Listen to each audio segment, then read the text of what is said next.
c'est plus simple. Ouais, Et là, par rapport à l'image, tu penses que ça joue? Ouais, là c'est pas mal. J'ai 30 ans, là ça fait 3 ans que je travaille en entreprise en tant que RH recrutement assez généraliste dans la distribution. Et auparavant j'étais consultant en recrutement dans un cabinet de recrutement du côté de Lyon. Du recrutement, du disciplinaire, du droit social, de la formation, etc. C'est essentiel, chaque candidat est unique. Le candidat il doit bien sûr préparer son entretien, mais derrière, chaque candidat a sa singularité et c'est au recruteur, même si on a nos process et on va dire nos questions auxquelles on ne déroge pas, derrière c'est à nous de rebondir sur ce que le candidat va nous dire, et pas l'inverse, que le candidat il soit complètement perdu face à un recruteur qui en gros remplit une grille et des cases sur une fiche de recrutement. Je m'efforce de l'être, on l'est jamais parce qu'au bout d'un moment on est forcément discriminant au moment où on fait notre choix, ça c'est essentiel, au moment où on fait un choix on discrimine. Juste et impartial dans le sens où c'est super important, c'est de se concentrer uniquement sur les compétences dans un premier temps, qu'elles soient professionnelles, techniques, sur un savoir-faire, ou après en termes de savoir-être, en termes de comportement, mais voilà, c'est sur les compétences et pas prendre en compte des critères discriminatoires allant de la couleur de peau, au sexe, à l'âge, etc. Ouais. J'aime beaucoup la vie.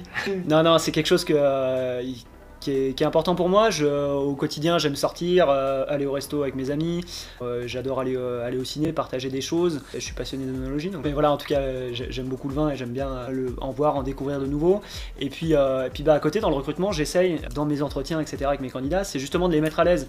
Je vais pas être un sniper du recrutement, à les dézinguer et qui sortent de l'entretien complètement déboussolés. Ils vont sortir de l'entretien, ils seront vidés parce que je serai allé vraiment au fond des choses. Par contre, ils auront eu la sensation, en tout cas j'espère qu'ils auront eu la sensation d'avoir dit tout ce qu'ils voulaient dire, déjà dans un premier temps, et puis qu'ils l'ont dit sans être sous pression. Et derrière, ce qui est super important, c'est de les mettre à l'aise, c'est de boire le café parfois pendant l'entretien, c'est de pas faire un entretien conventionnel autour d'une table, c'est peut-être le faire en marchant, de faire le tour du magasin, et puis faire l'entretien pendant le tour du magasin, c'est fonctionner de façon un peu différente pour simplifier les choses et les relations.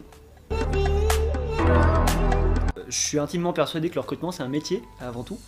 On a tendance à penser que tout le monde fait du recrutement dans sa vie. Soit on y participe en tant que candidat, soit si on est chef d'entreprise, manager, etc., on va recruter une équipe. Mais par contre, en fait, il y a des méthodes qui existent pour recruter, pour évaluer, des méthodes pour rechercher aussi un candidat. Aujourd'hui, on fonctionne de moins en moins avec l'annonce classique et le CV. Et il y a des méthodes, et ça s'apprend en fait tout simplement. Donc si je peux transmettre 2-3 astuces sur comment fonctionnent les recruteurs, ce sera avec plaisir. Autour d'un verre, échanger avec quelqu'un sur ses problématiques qu'il peut rencontrer dans le cadre de recrutement. J'ai souvent l'occasion de faire des forums ou des forums d'emploi pour des personnes généralement en plus qui sont plus en poste, donc qui sont plutôt dans une situation un peu compliquée.